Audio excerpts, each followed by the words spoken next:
All right, we already got some people in. I'm sorry for being late. Something came up and it pushed the schedule back like 10 minutes. Sorry about that. Also, if you hear a buzzing noise in the background, should be pretty faint, but it's an air cleaner. My allergies are acting up, so I got to make sure the air in this room is circulating and clean. We already got some chats in. Zazakita, welcome. Says this is going to be spicy. Might be. That was me. Local MMA PH. The fitness game. The game here, we should have you as a guest in our podcast. Yeah, I'd be down. Shoot me a message on Twitter at now WMMA. If I believe my DMs are open.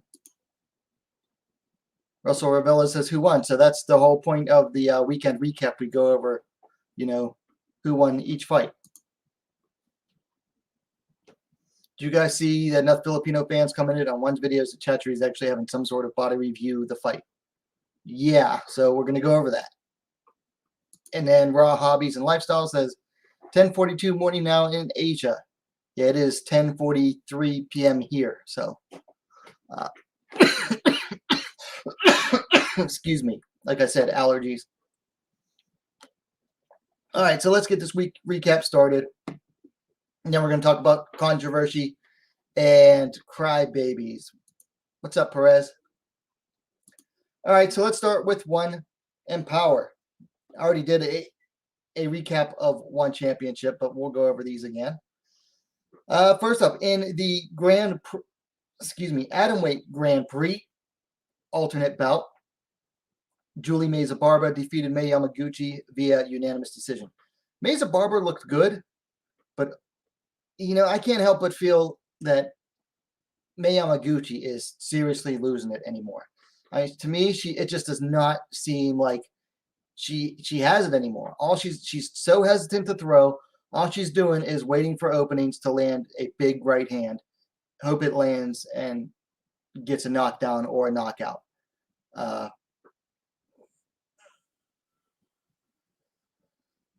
Can't. Yeah, congrats to Meza Barba, but to me, Yamaguchi, she's just on that downward slide now. She's lost 2 in a row. First time she's lost 2 in a row in quite a long time, if I remember correctly. Let's see. Yeah, that's the first time she's lost 2 in a row since losing to Angela Lee and Estela Nunes. So that was back in 2016. So, she's also 38 years old. She's on a downslope at this point. Then skipping the Muay Thai and kickboxing bouts, we go to the Atomweight World Grand Prix quarterfinals. First up, Itsuki Hirata defeated Elise Anderson by unanimous decision. I thought there was some questionable fight IQ on Elise's part, but Itsuki Hirata came out and does what she does best. She gets the fight to the ground and gets into that scarf hold and advantageous positions. I really like what Elise Anderson did, though.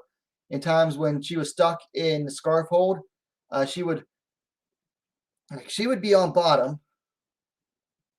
Itsuki would be like this, and then Elise Anderson basically took her legs, curled them up over, and was able to get out of trouble positions several times. Of course, Hirata often was able to get her back into the same position, but that was a really nice idea for Elise to use her length and reach, use her body to her advantage.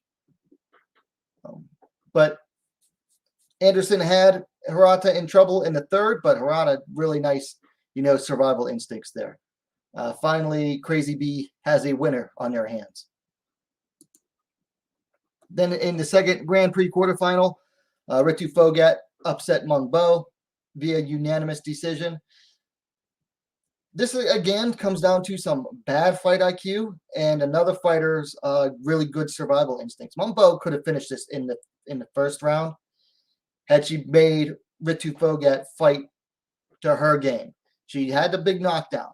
She could have gone for the finish, and she tried with that armbar. And I think that armbar was really ill-advised. Armbar is like one of the lowest probability submissions in MMA in the modern era. It works less often than it actually does work. So I don't know why fighters keep going for it. Maybe she just wanted to be able to say, hey, I got a submission on a ground-based fighter. Maybe she just saw it there, took advantage of it. I don't know. I think that was some bad fight IQ on her part. And then Ritu was able to come back, launch a really big second and a really big third round. So nice job there by Ritu Phogat. Then in the third quarterfinal, Stamp defeated Aliona Vasohina via split decision. Really nice job there by Stamp. I thought this is probably the fight of the night here. This fight was back and forth action, submission attempt after submission attempt from each fighter. Some good stand-up. Vasohina's stand-up is very underrated. She does a really good job of taking the low kicks away from Stamp by keeping her lead leg out of range and moving it back and forth. So I thought this was probably the fight of the night. And these two are just pair up really well with each other. They're now 1-1. I hope we get to see a trilogy fight sometime down the line because I think that deserves it. And then this was the controversial fight. Sahi Ham defeated Denice Zamboanga by split decision. We'll get back to this one. And then in the main event for the strawweight championship, 125-pound championship, Seon Jin-nan defeated Michelle Nicolini by unanimous decision. Seon just really walked away with almost this entire fight. Like, I thought she would have trouble in the early rounds. I thought Nicolini would be able to enforce her ground game better in the early rounds, and Seon would have to survive. But Seon just was so good in this fight. Now, I saw some people say she looked sluggish. She didn't do as good this fight. Like, what are you talking? I don't know what they're talking about. This is the best she has ever looked against such a great ground fighter. So I thought Seon looked really good. Could she have gone more for the finish? Sure, but there's times when you can risk it and times when you can't. And it's all up to the fighter, really. But Seon, she is now a record holder. She has the most title defenses of either female champion in one.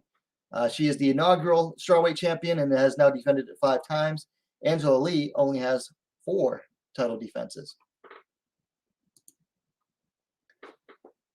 Then Friday night at Combate Global, what is this girl's name? Barrios. Forgot to open a window. Combate Global. Gloria Bravo Barrios on the right-hand side there defeated Jay Durand via submission due to armbar. 4:36 of the first round. Barrios evened up her record to 5-5. Durand fell to 0-2. This is a textbook example of bad fight IQ losing a fight. Durand had no business going to the ground with Barrios, but she did, and she paid for it. Durand is a pure kickboxer still at this point in her MMA game. She had no business going to the ground against Barrios. One thing I want to notice, I was surprised by this because Topology has them listed as this. Actually, Topology has Barrios listed as a taller fighter, 5'5" to 5'2", when clearly Durand, even in the fight, she was clearly the taller fighter. Let's go into the chat here. Catch up. Where was I at last? Did you see that one championship live chat? They were arguing. Yeah, I didn't pay attention to it. I mean, I had to keep leaving the window and then opening it back up, and the chat was there. And every time I saw it, I turned it off. But I couldn't pay attention anyway because I was also watching while at work, so I had to have one eye on the job and one eye on the screen. So Raw Hobbies and Lifestyle says, well, maybe what they said about let fans decide, vote for what you like. Fans get to decide the matchup, not the results of the fight. They said vote for the matches you'd like to see, and they gave the options. One Championship live chat is toxic. Yes. Most MMA show stream live chats are to be avoided completely. There are like some really good, say, like fight companions, and they have a good chat, and the fight companions are good. For example, for One Championship, you can go on to a SCMP MMA YouTube channel, and they have a good fight companion, and the chat there is pretty good. But like the actual event stream live chats are just terrible every time, no matter what promotion. Yeah, Zazakita says I got to close that ish, and I don't blame you. Raw Hobbies and Lifestyle says May is too small for the atom weight in one rule set. Well, she's short. That's her biggest problem, is that she's short. She's like 5 foot even. But most of those fighters are only like 5'2", whereas Meza Barba at 5, what is she, like 5'5"?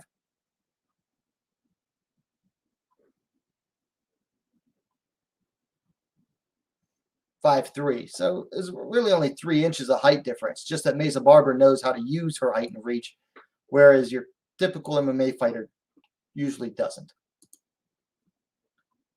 Yeah, Bipolar Express, the whole time they were arguing about God. Yeah, there's no point in that. That's why you need moderators. And like, I don't know if it was the same chat for One's YouTube channel and Bleacher Report's YouTube channel. I was watching on Bleacher Report, and they were arguing about that there. But they need moderators for that kind of stuff. Lisa Anderson is lucky she is so tall and has lobby legs. Yeah. Yeah, most people can't do it. Well, most people, I don't think, even try. Legs. Raw Hobbies and Lifestyle says Elise should not initiate the clinch in round 1. After all, she did good in long-range striking before charging in to pin Itsuki to the cage. Yeah, she gave up the clinch, I think, much too easily. And then Perez says Fogat has terrible hands, and she indeed does have trash striking. But she gets away with it because of the wrestling, so. Except against B. Nguyen. And Fogat, like a lot of Chinese fighters, has questionable, or excuse me, not Fogat, Monbo, like a lot of Chinese fighters, has questionable takedown defense. So Akita says, Elise doesn't have the IQ yet. She's taller and longer than Harada, but fights as if she was a smaller fighter. Doesn't. Armbar, not with her hand, says Robert Lofrano. Akita says, I just think Nicolini is too old to ever get another chance for the belt. Yeah, probably. But then again, it's a very shallow division. I mean, it's about as deep as UFC's featherweight division. So, Bipolar Express says there's a new trans MMA fighter. Yeah, I'm going to stay away from that one. Not touching that with a 10-foot pole. Ayo. Judy V says evening. Evening, Judy V. Got my moderator in the house. Next time they should do a new format, let fans vote for decision. Yeah. Let the most popular fighters win no matter what. That's real smart. That's what I did. Smart to delete.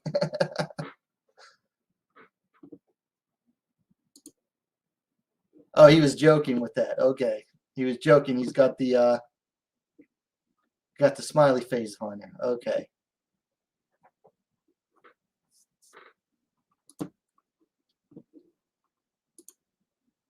Anyway, moving along with the weekend recap. Deep Jewels 34 went down Saturday morning. I haven't gotten to watch the fights yet, but they are all up on YouTube. The channel is Deep Office, and you can watch the fights individually, which, I mean, it's good that they, put them all up so fast, but I paid for it and haven't watched the whole event yet, and so I'm kind of disappointed by that. Anyway, in a lightweight bout, Taya defeated Po Chan Z via submission via unanimous decision after 2 rounds. Taya climbed to 2-0. Po Chan Z fell to 0-2. and I didn't watch any of these, so I can't judge them yet. Aya Murakami defeated Kyoka Chibisai via submission due to armbar, 4-16 of the first round. This was in a microweight bout, 97 pounds. So Deep Jewel's keeping the microweight division going. Murakami climbed to 2-0. Chibisai fell to 0-2. She's got to do something to turn her game around. And then Eru Takebayashi defeated Tomoko Inoue in a strawweight bout via unanimous decision. Takebayashi climbed to 2-0 with 1 no contest. And Inoue fell to 0-2. I'm telling you, keep an eye on this Eru Takebayashi. She's one to watch out for.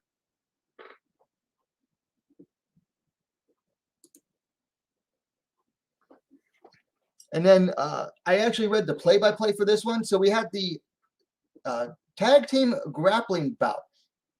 And first up, Seika Izawa faced off against Mika Nagano and submitted Nagano. And then it was Hikaru Aono faced off against Emi Tomomatsu. And Aono ended up tagging out, tagging Seika Izawa in. And Seika Izawa then submitted Emi Tomomatsu. So they didn't end up needing the third match because it was 2-0. And Seika Izawa, the current Deep Jewels strawweight champ, is now submitted, 2 fighters in 2 rounds. So very nice job with her.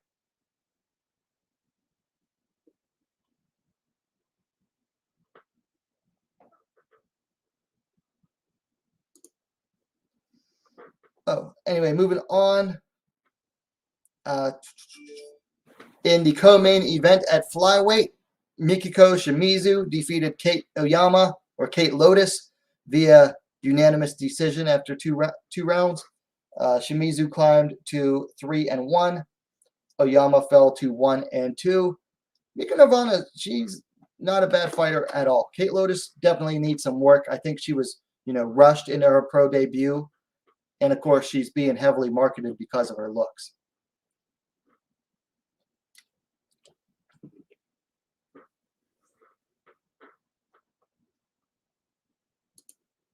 And then in the main event at atomweight, Nise Mizuki Furuse defeated the returning, Nise Mizuki Oshiro defeated Mizuki Furuse via TKO due to corner stoppage. This says, Topology says referee stoppage. It was actually a corner stoppage. 4 minutes, 13 seconds of the second round. Oshiro climbed to 3-4. Furuse fell to 7-8. This is supposed to be like Furuse's comeback fight because she's fairly popular, and she had taken like most of last year off. First, the COVID shutdown happened, and then she got pregnant and got married. She had a kid, and this is supposed to be her big comeback. And Mizuki Oshiro, with probably an upset, I would say, halted, I think, like a 3-fight losing streak for her.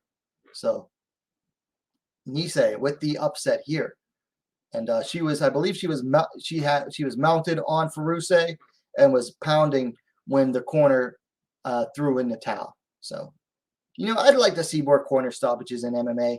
I think too often corners are too hesitant to do it. I know, like, under the unified rules, and it's really weird. In unified rules, if you throw in a stoppage, that actually counts as, like, if you throw in a towel, that actually counts as like a DQ, I guess, which is weird. They really need to review that rule.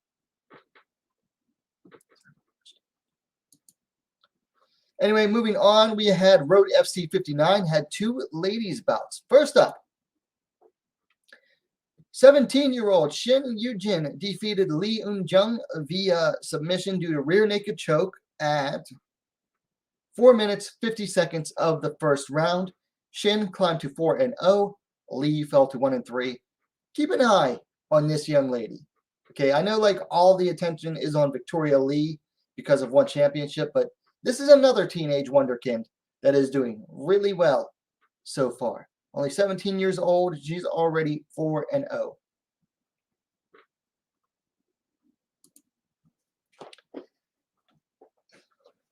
And then in the atomweight championship, vacant atomweight title on the line.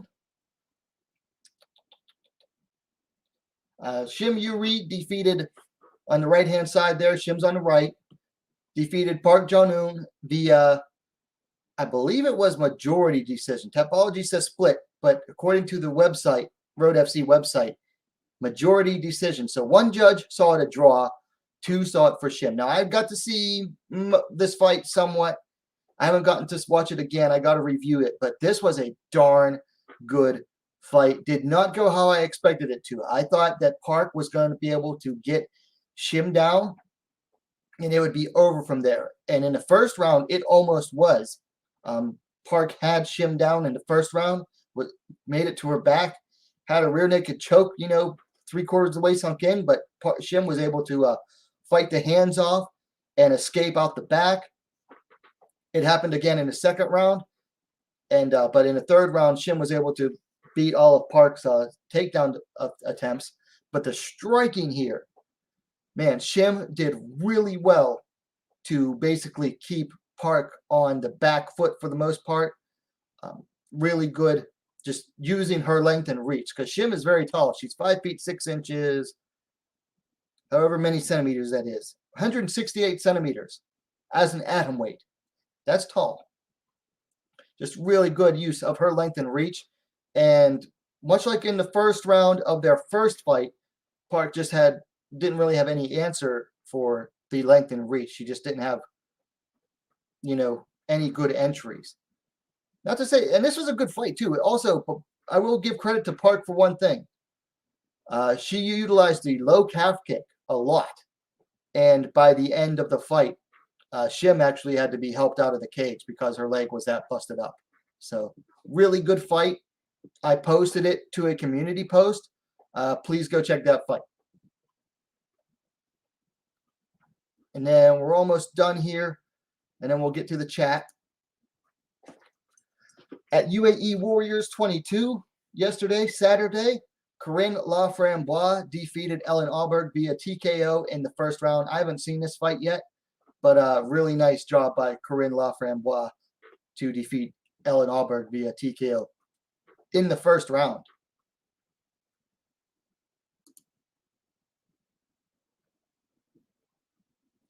And then, at the UFC Fight Night, Brunson versus Till.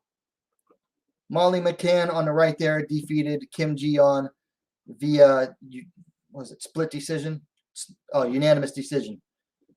This was a good fight. It won Fight of the Night honors, so congrats to both ladies on getting a bonus. I had it 1 round apiece going into the third, and then I'll tell you what, that last 30 seconds when McCann was just going ham and went wild and was showing off and just really going, come on, that does a lot to sway the judges. And also Kim was just tired by the third round. So really good effort by both ladies.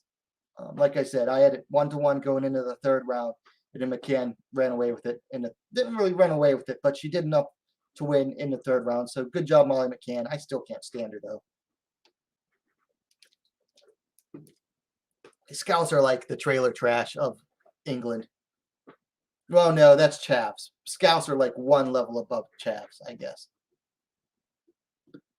But really nice effort there by both ladies, of course, winning Fight of the Night. Hey, that is 4 straight events where ladies have won performance bonuses in the UFC. So it's a good trend going right now. And they've earned it. All right, so let's go over into the chat. That is basically it for the recap. Bipolar Express says Judy is mad.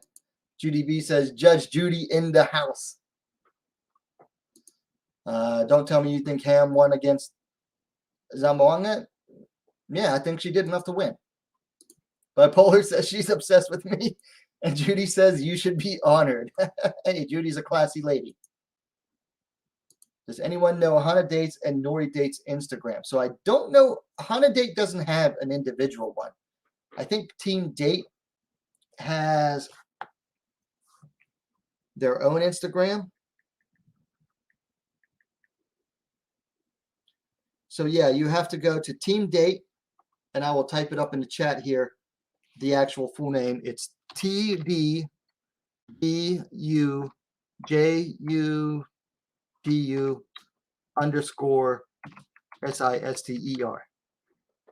So that is team date, because Hannah does not have her own. And then as far as Nori,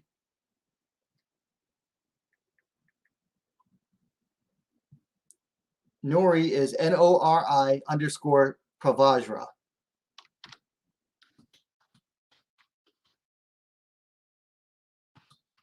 Pravajra. So I went ahead and posted those in the chat there, because Nori and Karen split off. I think they're still part of the same team, but they're no longer operating under the name Date. I think because they're not doing all of the same things that the rest of Team Date is doing. Like they're focusing on MMA only, whereas the other girls in Team Date are doing, pro wrestling, kickboxing, what have you.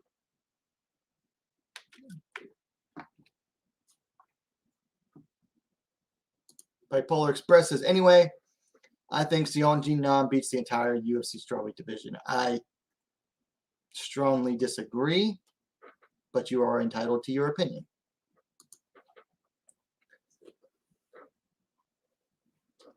Robert Lafrano says, I watched Ham versus Zamboanga live and twice again today. I'm a fan of Ham, but she clearly lost the fight, period. Okay, that is your opinion. Sion is good and can beat fighters in the UFC, says JK13. Yeah, she's good. She can probably beat some fighters in the UFC, but I don't think she'd be top 10. Maybe top 10. Maybe. But not top 5. Perez says, tag team bout, that sounds like something out of WWF. Was it actually any good? I've watched tag team grappling bouts before, and they're pretty fun to watch. If you have time, go to Deep Office, the YouTube channel, and you'll see it there. JK13 says, Hama's a legend. Big fan of her, but no way she effing won that fight. Says Akita says, Robert Chatry agrees with you as well. The man doesn't hide his bias at all. No, he does not.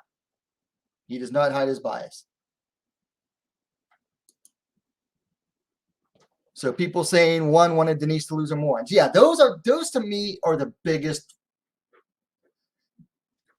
They are morons.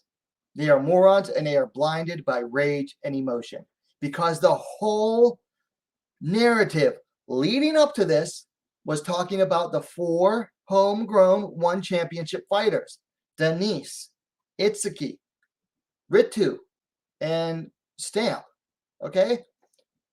How many of the non-homegrown one fighters got a lot of promotion?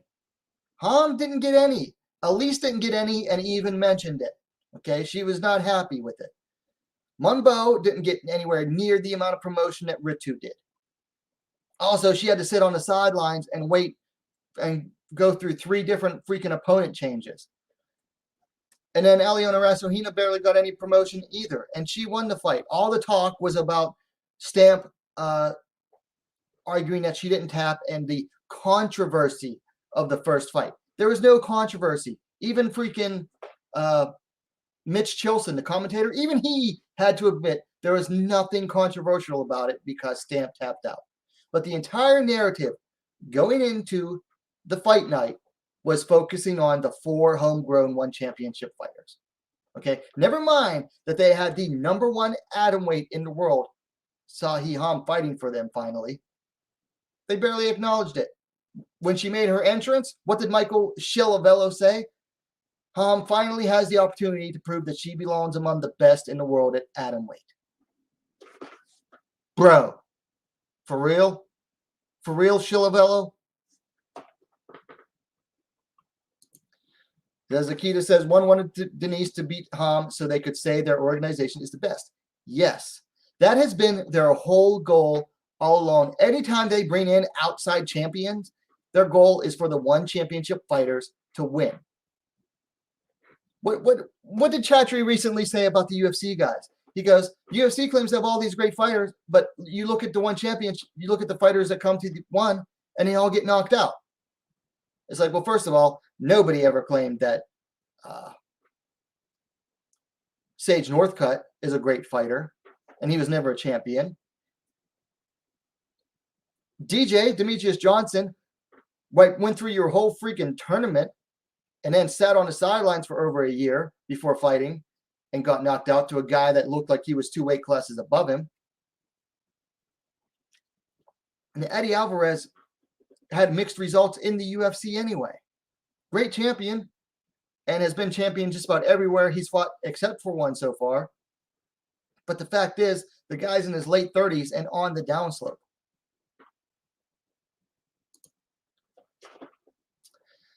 JK13 says, Zazakita, they want Zamboanga to lose because she was bad-mouthing Lee. Then they wouldn't have been promoting her so much. They would not have been promoting her so much. And they don't care that she was bad-mouthing Lee. They really do not. Because you know why? All that did was help sell Denice's future fights. And yeah. Why did Chatri have a body review fight then, JK13? It makes more sense to want your homegrown fighters to win. Exactly.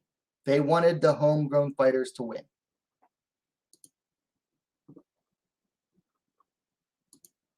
Deep down, he's happy that Hom won. No, I don't think so.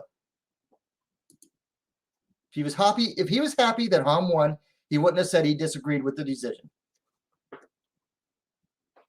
Denice losing makes the organization look worse. Yes, it does.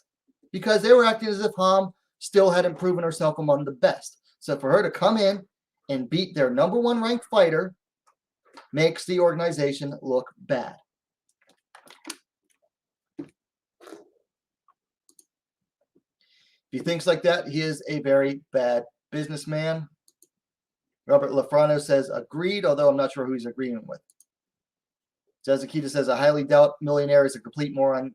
Yeah, but he's not a great businessman because one championship has not made any money. Bipolar Express says Denice clearly won. Clearly not. 30-27, they don't score round by round in one championship, Bipolar Express. But someone on Short Dog says that Chatri wasn't happy about Zamboanga playing about Lee not being. Yeah, but that's part of the whole narrative too, that they're building up hype for a future fight. That's why Chatri said in an interview before the fight that even if Denice doesn't win,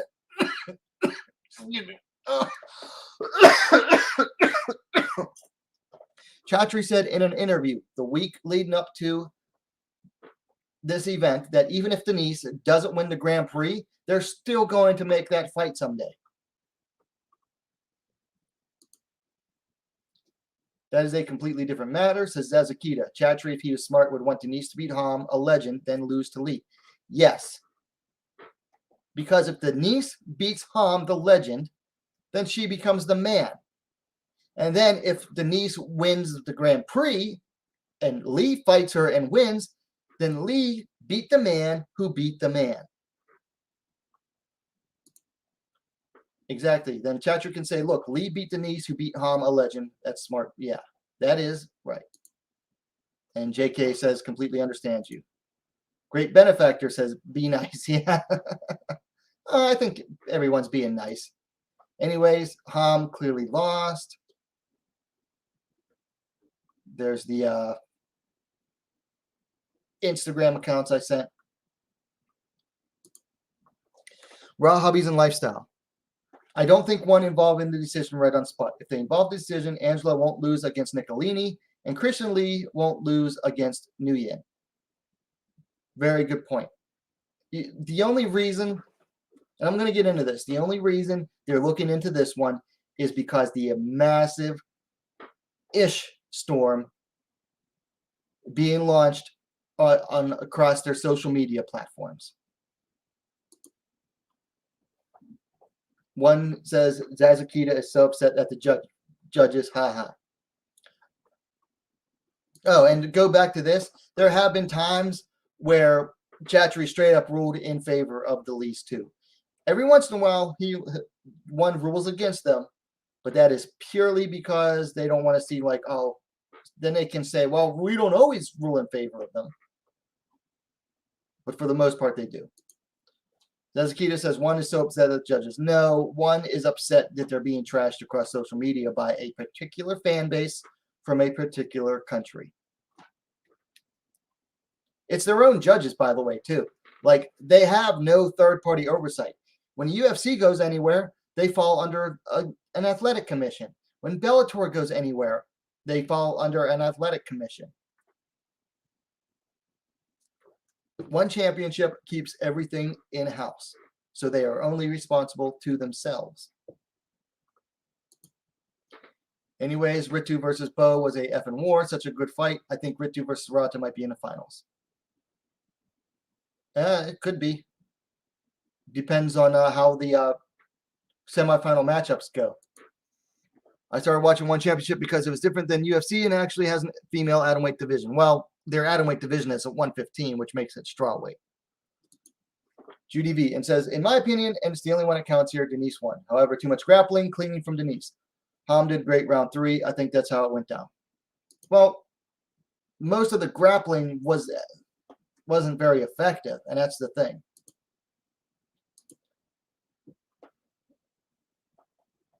Seeing Rosenchamp, Angela could beat Ham in my opinion. Well, Angela is a lot bigger than Sahi Ham. She is an absolute size and weight bully in that division. So she might beat Ham, but it's not due to skill. It would be because of size. Yeah, but Christian and Angela clearly lost on that fight. Yeah. I mean, if the Lees wanted to, they could have, asked for that fight to be, for their respective fights to be investigated. But they didn't. Ham needs a real atomweight division. Yes, she does. All right, so let's talk about controversy and crybabies. So let me pull it up here.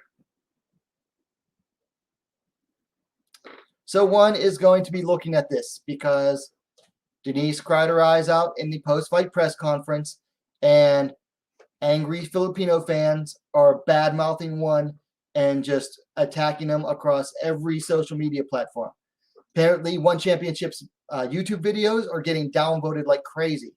Meanwhile, Facebook, Instagram, and Twitter, they're getting assaulted like crazy. Not so much on Twitter. I noticed that the Filipino presence isn't as strong there. But Instagram, Facebook, where Chatri is the most active, and YouTube, their response has been off the chart.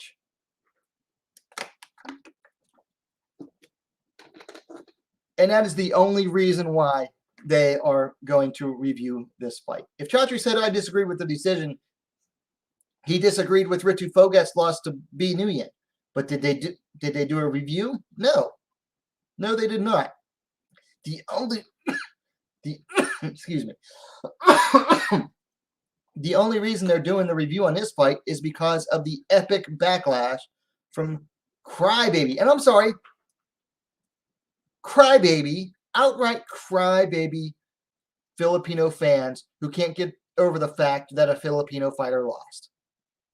That's what's happening here. It's nationalism gone wrong. And One Championship loves to feed into nationalistic fervor. That's why they wanted a representative, each representative in this Grand Prix to be from a different country, because they love playing on that nation versus nation stuff. Okay? And it's not like the Olympics where people go, yay, my person from my country won, or oh, they lost. Oh, well, that's the Olympics. In fight sports, you get freaking crybaby fans. And that's what's happening here. A lot of crybabies can't take a loss, no matter what they're told, no matter what the actual judging criteria is. And I already explained the judging criteria. Was it yesterday? Or no, it's Friday night. I already explained the judging criteria. And they still can't get over it. So now, One Championship felt bullied enough that they're going to review this fight. That's what is happening here. This is the same, keep in mind, this is the same fan base that cried that Manny Pacquiao got robbed against Floyd Mayweather. Nobody honestly thought that that fight was a robbery. It was obvious to anybody watching that fight that Manny lost. And I'm a Manny Pacquiao fan. I cannot stand Floyd Mayweather. But Manny lost that fight. And yet these people, these are the same group that was all over the internet crying that Manny got robbed. And now they're crying that Denice got robbed. If it was a robbery, it would have been a unanimous decision in favor of Hom. But the fact is, one judge did see it for Denice. He was the lone dissenting view. That's not a robbery.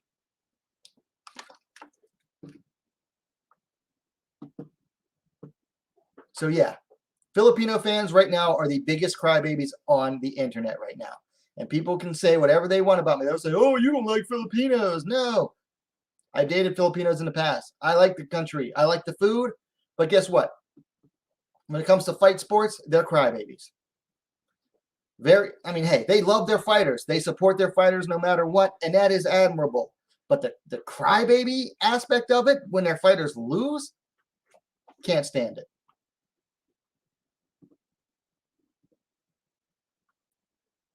It's just, yeah, this shouldn't even be that controversial.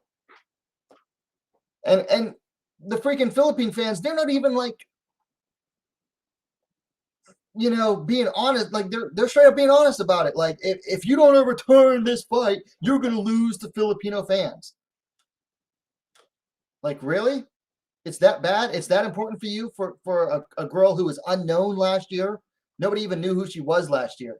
And now it's that important that you're gonna all quit watching one championship because of one fighter losing? Really? Really? Are you all that immature? It's ridiculous. So where was I going with this? Oh, by the way, Hom has fans across 2 countries. Korea, which one championship has been trying and failing to get into for years, and Japan, that one championship has been trying and largely failing to get and establish a foothold in for years. So, and are they crying over this? No. Are they? They are laughing at it though. The Japanese fans on Twitter, they think it's ridiculous that they're reviewing it just because of fans crying. They're saying, hey, if you don't like the decision, then get better judges. But I'll tell you what, if they overturn this, they're going to lose a lot of Japanese fans because Hom is very popular in Japan. Arguably more popular in Japan, more well known than she is in Korea. Arguably. All right, read that one. LOL, clearly Denice won all rounds. Well, it's not judged round by round, bro. The fight is judged as a whole, and they have you know what? I might as well bring it up again. Not that I like repeat myself over and over again, but let's go ahead and do this.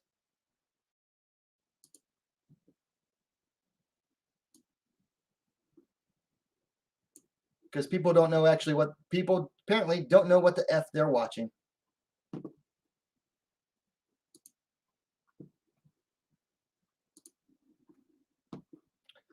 One championship, onefc.com/martial arts. The weight class is rules and regulations. Global martial arts rule set for competition.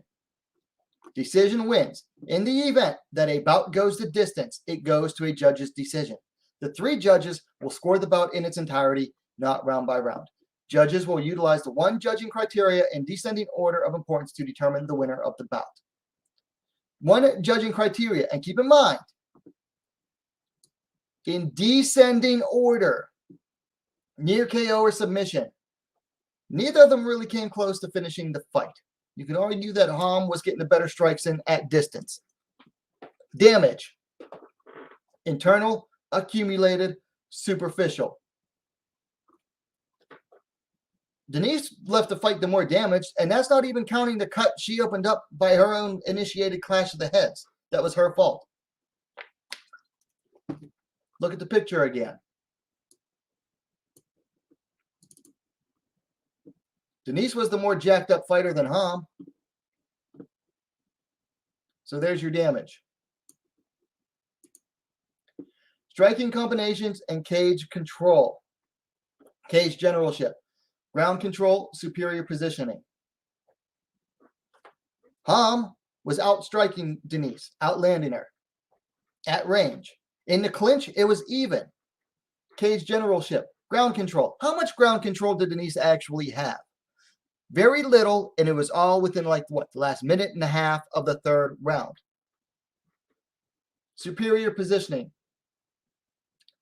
It was largely neutral positioning. Because guess what? When Denice was trying and failing for the takedowns against Ham, against the cage, that is not considered superior positioning. She is trying and failing to get a takedown. Then we go into that. Earned takedowns or takedown defense. Let's actually talk about the earned takedowns. First round, Denice didn't get a takedown until the very end of the round. Bell rang. Guess what? That really doesn't count for much because it didn't accomplish anything. Second round, Denice got a single takedown and Ham got right back to her feet. So again, it doesn't count for much. Third round, she got that final takedown. But guess what? Ham defended a lot of takedowns. She probably defended more takedowns than Denice actually got. And then the final one is aggression. And a lot of people don't seem to understand that aggression is the final deciding factor, the lowest, because it is in descending order.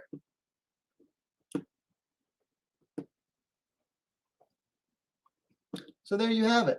The judging criteria for one championship.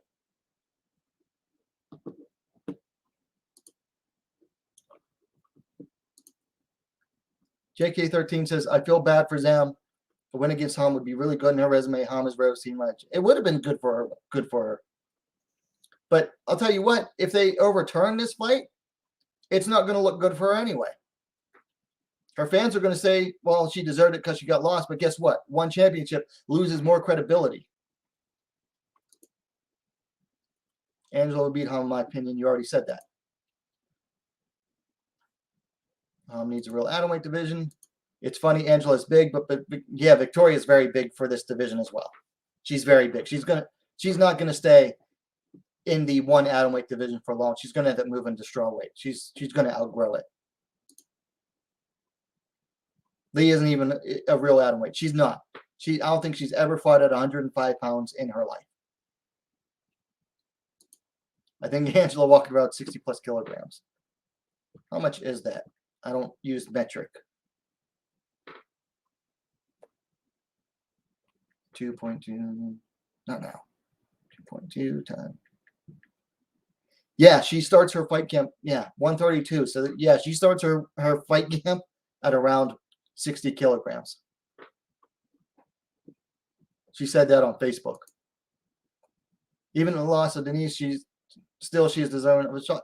And that's the thing. Chatri said, even if she loses in the Grand Prix, she'll still get a title shot eventually because he wants to make that fight. That's why the people saying it was rigged against Denice, they lost the plot. They don't even understand.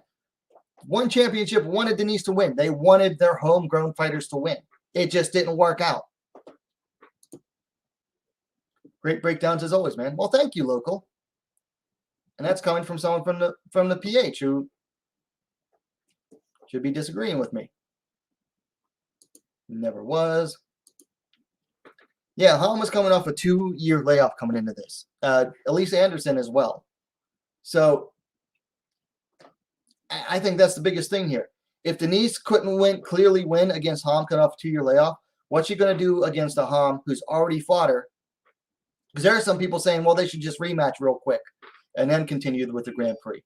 Well, if she couldn't clearly win against a Ham that was coming off a 2-year layoff, what's she going to do coming in against a Ham that's actually fresh and that knows what she's going to be able to do now?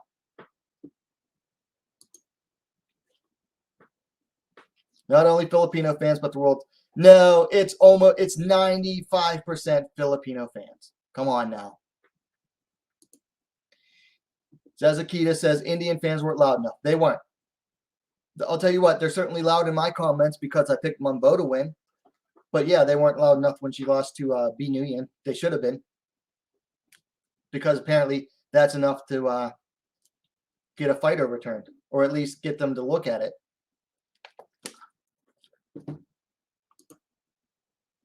Okay. Loud enough, yeah. Raw hobbies and lifestyle. Right, ready to do is move forward. Promise Zamboanga an immediate title shot after winner of Grand Prix fights Angela. Chatri promised before the title fight. Keep Angela active and show people. I agree. And you know what, Chatri? That's why Chatri even said, even if she loses, he still wants to see that fight. That's a fight to make. So, yeah, go ahead and do that. Mid 2B was a close fight. This wasn't. Yes, this was a very close fight, Robert Lafrano. I just explained the judging criteria. I don't know why people can't seem to understand it.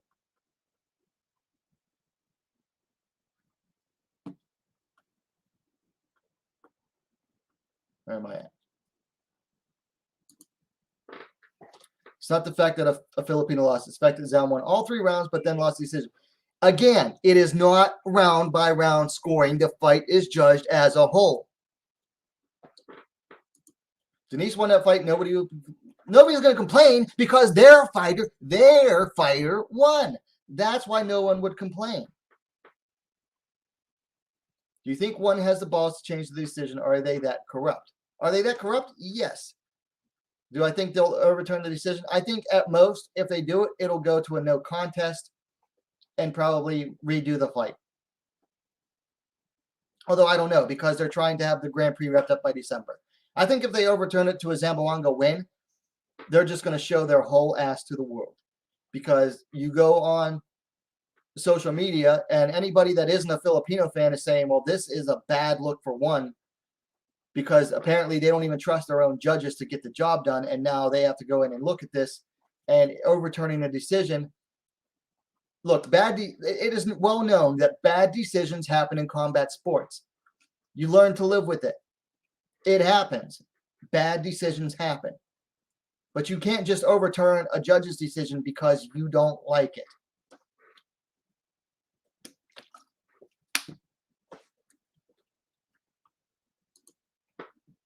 Floyd versus Pac was a boring fight. I agree. Floyd did was run and hugs. No, Floyd does not run. Floyd fights in the pocket. I would rather see round by round scoring than the overall fight scoring. There's, excuse me, there's upsides and downsides to both. Round by round scoring makes sense because the fight is broken up into rounds. But whole fight scoring, when it's done right, makes a lot of sense as well. If you watch the Ryzen fights, it's done really well there. One championship, I don't know, they don't do a very good job of it personally. But Yazakita says Mayweather was boring, but clearly won. Yeah, he's always boring. And it's almost always clear that he won the fight. Even in the Canelo fight, where one judge had it like a draw, that was fishy as hell there.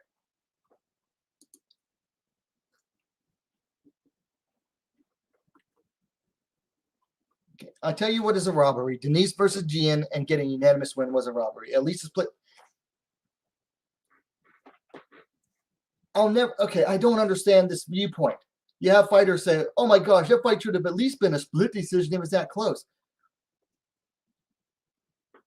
Judges can acknowledge, you can acknowledge that a fight is close, but guess what? If all judges see the fight the same way, they see the fight the same way, no matter how close it is. Okay, just because a fight was a unanimous decision does not mean it wasn't a close fight. Okay, 3 judges, 3 sets of eyes, they're all going to see the fight differently, but that doesn't mean that they're going to see a different result. A close fight is a close fight, whether it's a split or a robbery, or excuse me, a split or a unanimous. Like, I don't understand an individual saying, oh, that should have been a split decision. You can only judge a fight based on what you as an individual see. As Akita says, one championship should just adopt the round by round scoring since most fans are UFC fans, so they watch the fight through UFC lens. Well, if they come to the U.S., they're going to have to, I think. I mean, they might get some of their rules passed. Apparently, they got to pass in California, but they're not going to have the judging passed. There's no way. They might get knees to the head of a downed opponent allowed, but there's no way they're going to get their scoring system allowed in the U.S. Even the commentators suddenly, oh, the commentators. You mean the paid shills that drive the narrative, the company narrative. Okay? Michael Chiavello, and I already explained this earlier, you might not have been here. Michael Chiavello, his name is Chiavello, but I'm going to call him Chiavello because he is an absolute shill, said in a preview earlier in the week that he saw all 4 company favorite fighters winning. So guess what? He was already going into the event biased. It is the job of the commentators to push the company line.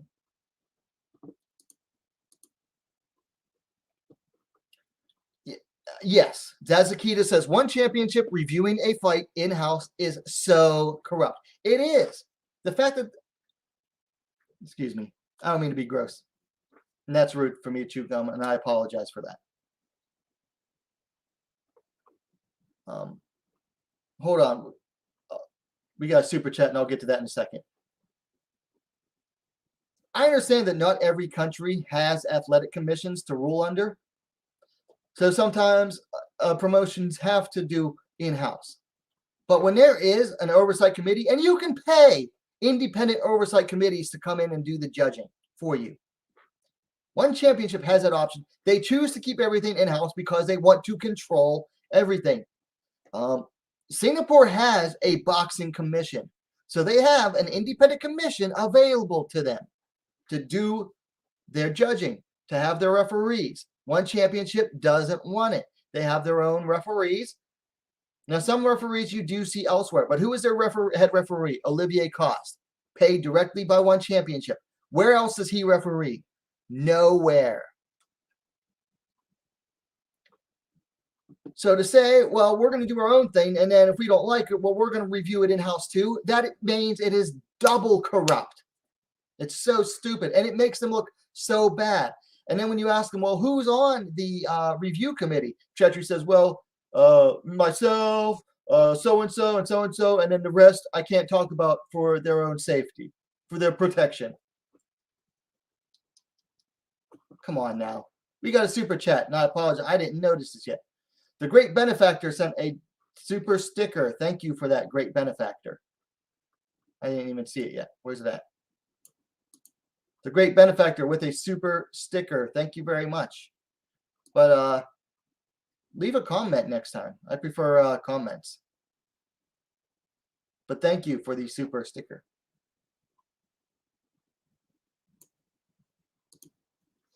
Judy V says she agrees with Robert L. round by round. They need a third party to review, says Zazakita. Yes. If you're going to have fights under review, and you can't even trust your own judges to get the fight right, the decision right, or you would disagree with it, then why are you having it reviewed in-house? Pay an independent commission to watch it and review it. Well, Chatri is the country. Hey, figure. Company narrative, promotional narrative. How many times do I have to drive this home? The narrative was for Denice to win. It was decided beforehand that Denice was the fighter they wanted to win. So now that she didn't win, they have to go back and try to fix it. It was the company narrative going into the event. To be honest, I wouldn't be surprised if Chatri didn't know his own rules. I wouldn't be surprised either. I wouldn't be surprised. GDB says Zazakita is funny. It's normal. UFC is considered MMA worldwide. Everyone is used to UFC rules. Yeah.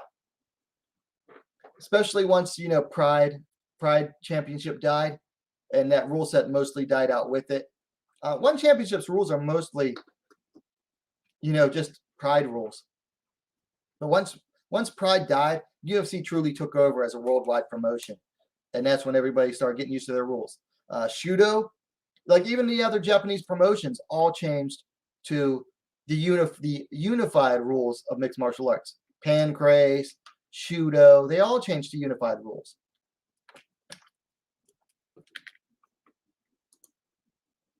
Sometimes I forget how one is scored. Denice and Hama both evenly matched in striking, but Denice is more stronger in grappling, ground control, so no way Hama won that fight. Yeah, well, obviously nothing is going to convince you otherwise. So, yes, Hom ended the fight upside on her head. And she was still landing strikes from the bottom, though. She got taken down, and what happened? She immediately started landing hammer fists and elbows from the bottom. She was active from bottom the entire time. It's almost like you read the score sheet but didn't see the match. I watched it 3 times since then. I just watched it, before I started this stream. I think that a lot of people just don't understand the scoring. Well, you can't be convinced, so there's no point. One already lost credibility. One already lost credibility long before this fight. It's just that every time one lost credibility, I'll tell you what. One lost a lot of credibility when they overturned the fight and handed Giorgio Petrosian a win when he lost the fight. Why? Because just like crybaby Denice fans, crybaby Petrosian fans cried about it on social media, and because Petrosian was the promotional favorite and they wanted him in the finals to begin with, they overturned the decision in favor of Petrosian. So again, being a crybaby across social media got the decision overturned. Local MAPH 135. I'm not sure what he's talking about. They would lose even more if they used in-house body to overturn the fight. Yes. That's why, for the most part, the Western MMA media does not cover one championship, because they hate having to talk about how weird it is. I mean, a lot of people say, well, it's because of time zone. Yes, but they also don't like having to talk about, all the freaking corruption and the shadiness of one championship. I talk about it because they have ladies' fights, and I talk about ladies' fights. That's the only reason why. Otherwise, I probably wouldn't even watch one that often. Because who likes getting up early on a Friday to watch fights?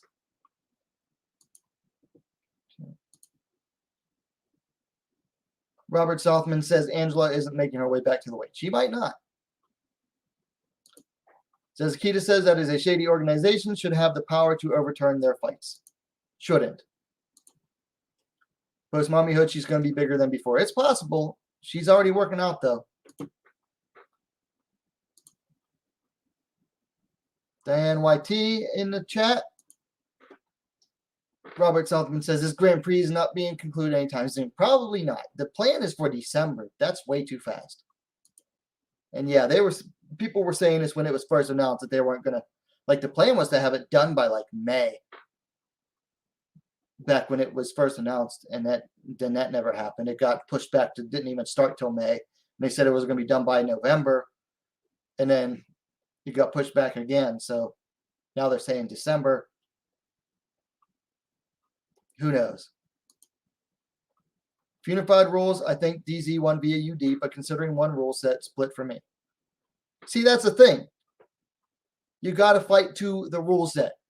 You can't go, and you see this all the time on, MMA web forums. People will look at a fight in UFC and go, well, under Pride rules, the fighter that won would have lost under Pride, or the fighter that lost would have won under Pride rules.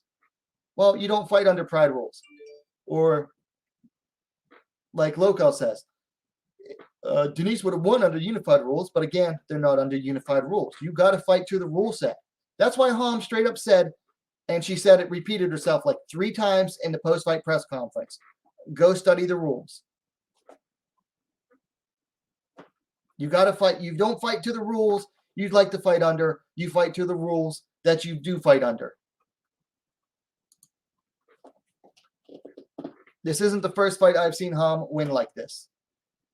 Well, a lot of people thought that she beat Ayaka Hamasaki, but even Ayaka Hamasaki admits that she lost that fight.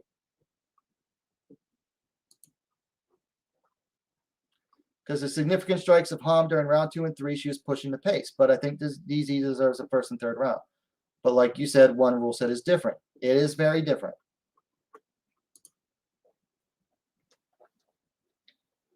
One does have something in common with UFC. They both let their champion sit out over a year without defending the title versus Angela. Well, in Angela's case, it's going to be over 2 years. And she's had one defense in the last 3 years right now. Robert Southman, people who know the fight is judged People know the fight is judged as a whole. I don't think they do. I really don't think. Watch the fight as a whole. Denice won. I don't watch fights round by round. I watch the fight from beginning to end. However, the judges should not be overturned.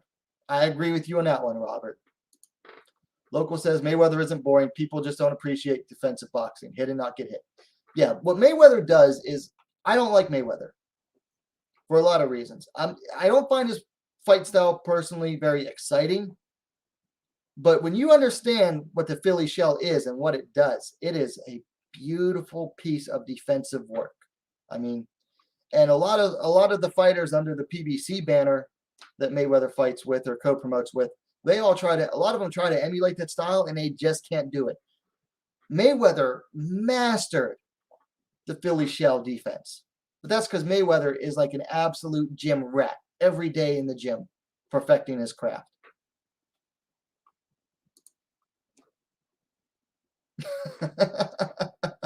And if you think this GP is going to be finished by December, I have some seaside property in Louisiana for you to buy. So I would buy property in Louisiana. I wouldn't buy it. I wouldn't buy seaside property. No way. Robert says Schiavelli was horribly overrated as a commentator. I agree. The guy has like 3 catchphrases that he uses over and over again. Oh, smack bang, it's good night, Irene. And I think he has like 1 other, but that's it. Yeah, it's effing brutal. She's on her back more than a Klondike core on payday. I think he actually, yeah, he used that one, I think. She's taking more shots to the face than Jenna Jameson. Ooh. Robert says, thank you, Judy. Ha ha ha, relax, dude. I know, I just get worked up over fights. I know, I'm passionate about these fights, so. One did the results overturn before in Giorgio Promotion fight. Yeah, against the Thai in kickboxing Grand Prix before. Yeah, they argued that he was, holding the clinch too long. Well, one, that's on the referee to stop the clinching. But honestly, he really wasn't holding it that long. One steers the whole thing. They do. Young Gabby says clearly the Denice fans didn't read the rules. Thank you, Young Gabby. Thank you. A rule is a rule. The judges only adhered to the rules that was given. Ham read the rules and scores the fight the way smarter than Denice. Judy V says Young Gabby correct.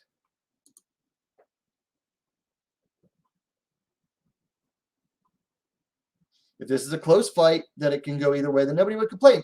No, bullshit. The Filipino fans would still complain that Denice lost. They would still complain because they complain every time a Filipino fighter loses in one that doesn't get finished. But Denice clearly won all rounds. Again, the fight is not scored round by round. Okay? You can say she won all rounds, all you want.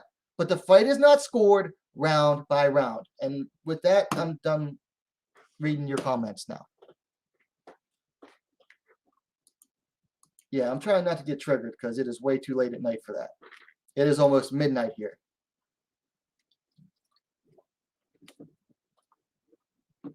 So yes, those are my thoughts. Anyway, so you can go and vote on the semifinal matchups, which here's the thing.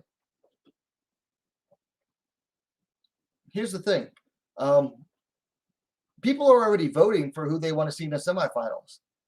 Are those, if they do overturn this fight, which I think is just going to cause just as much outrage amongst the non-Filipino fans that don't have a particular bias, then what are they going to do? Just throw all those votes out and say, well, we got to start all over? Because they're going to have to. And then you basically wasted those people's time going to your website and voting. It's going to piss a lot of people off. And so anyway, let me know in the chat who you want to see fight who in the semifinals. Because we got, let me see.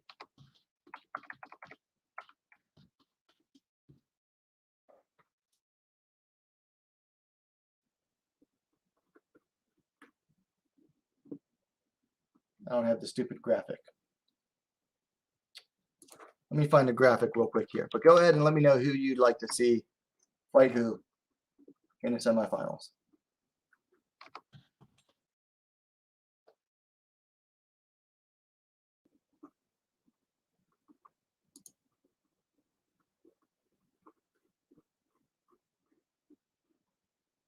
I know it's here. Let's go.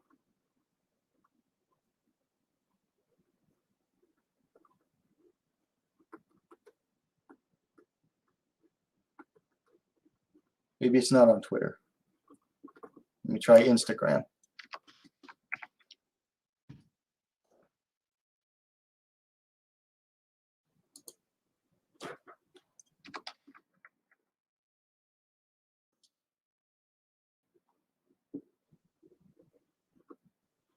No, they don't have it up there either. Oh, yes, they do.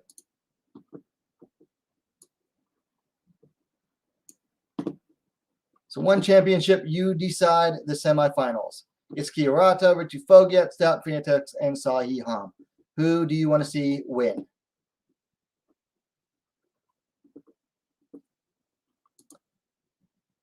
Can't wait for Inoue to knock Casemiro and see Filipino outrage. Well, I don't think that fight ever gets made because Casemiro's over with the PBC and Inoue is with Top Rank in the U.S. And the PBC is not going to let Casemiro go fight Inoue. No way. I think Donaire fighting Casemiro is the more likely option. I think Donaire beats him.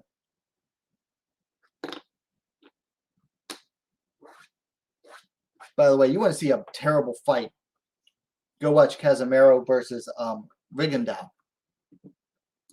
Does one ever show the scorecards and the judges explain? No. No, they do not.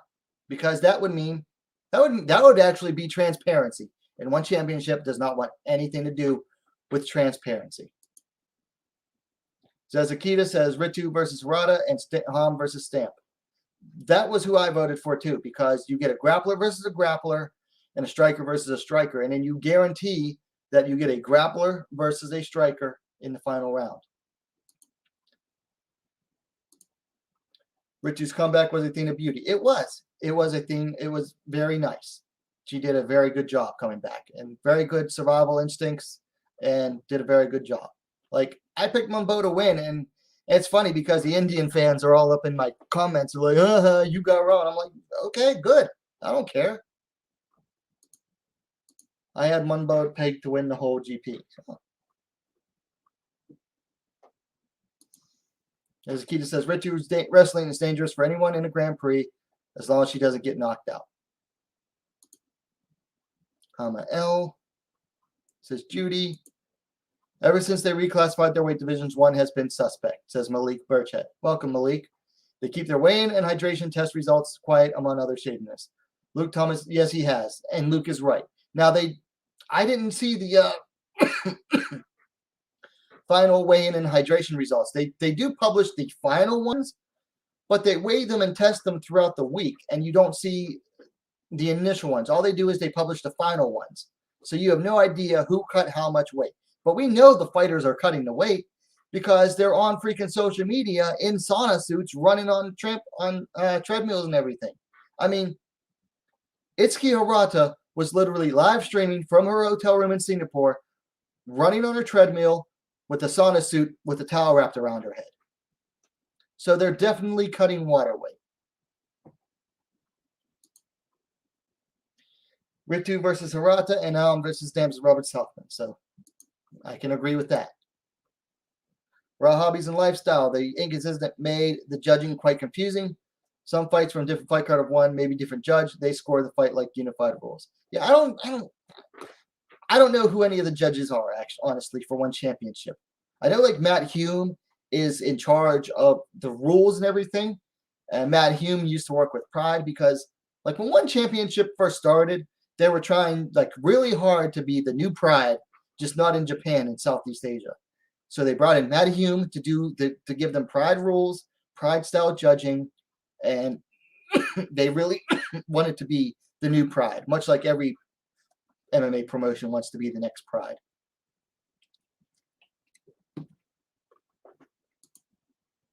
They should have Aliona versus Mung as alternate. So I think they're going to have one more alternate bout. But Julie Mesa Barba is already an alternate. So we'll see.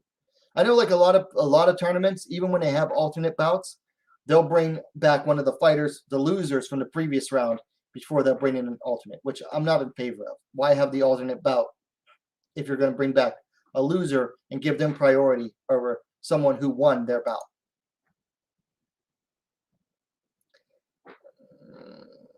She has wrestling, and that's about it. She's not a better striker.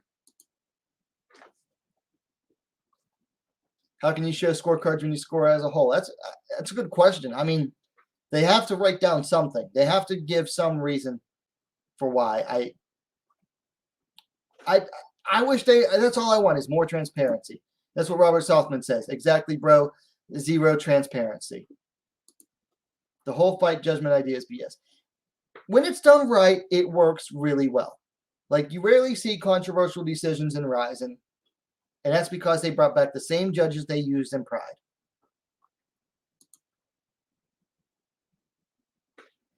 They did email all the hydration results and weigh-in results to media. They usually do. I didn't get it this time. I don't know why. And they cut weight 2 times. It's just not as much weight as in USA. Yeah. Ritu versus Stamp and Ham versus Hirata. That'd be a good fun fight too. I know Hirata said she'd actually like to face Stamp, so that would be fun. I think Hirata would be overwhelmed against Ham. I remember when people said one championship screwed DJ over with Adriano while not knowing DJ coach Matt Hume is on the commission. Yeah. Do people think DJ's own coach would screw DJ over? No. And I think Adriano is just, Marias is just a much bigger fighter than DJ.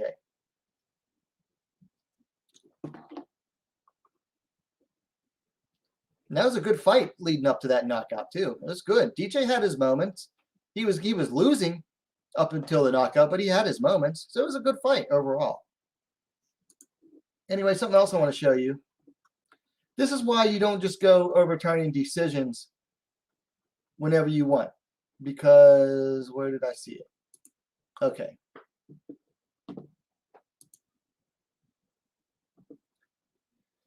Here's their post announcing it on Instagram that they're going to be reviewing the fight. Tiffany MMA, Tiffany Teo. Well, review mine while you're at it too. Reese Lightning, Reese McLaren, I believe. Want to review mine and Danny's while you're at it? So you already got fighters coming in here saying, well, if you're going to review that fight, might as well review mine too. So they're setting a bad again, they're setting a very bad precedent, and it just looks bad overall for one championship. So do I agree with the judges? Yes. Am I a Ham fan? Yes, and I admit it. But unlike most people, I'm fully capable of setting aside my bias. Because I'm a Jiyeon Kim fan, and I admit that Molly McCann won that fight.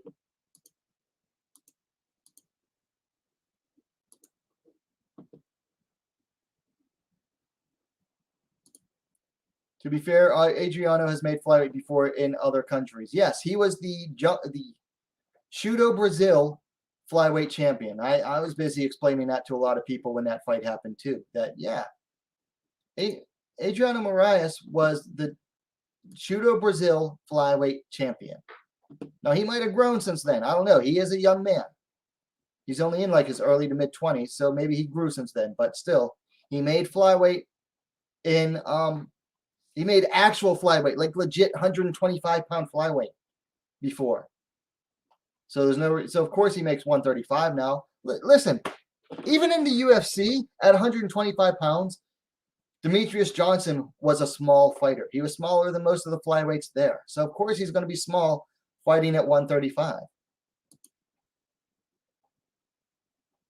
And he's much bigger because one straw weight is 125 pounds. One flyweight is 135.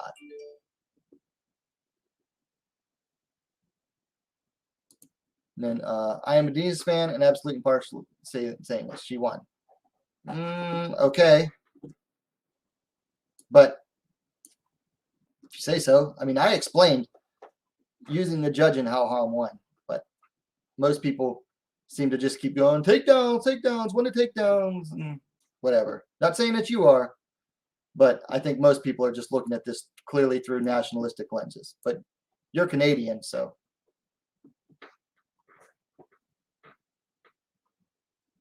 Anyway, I'm tired. I got to work in the morning, unfortunately. So even though it's Labor Day, I got to go to work and work a couple hours. So you all have a good night. Catch you on the flip side. Wait, I got some fight reviews. Oh, I know. Anyway, yeah. I will have some fight reviews because I do have most of the day off.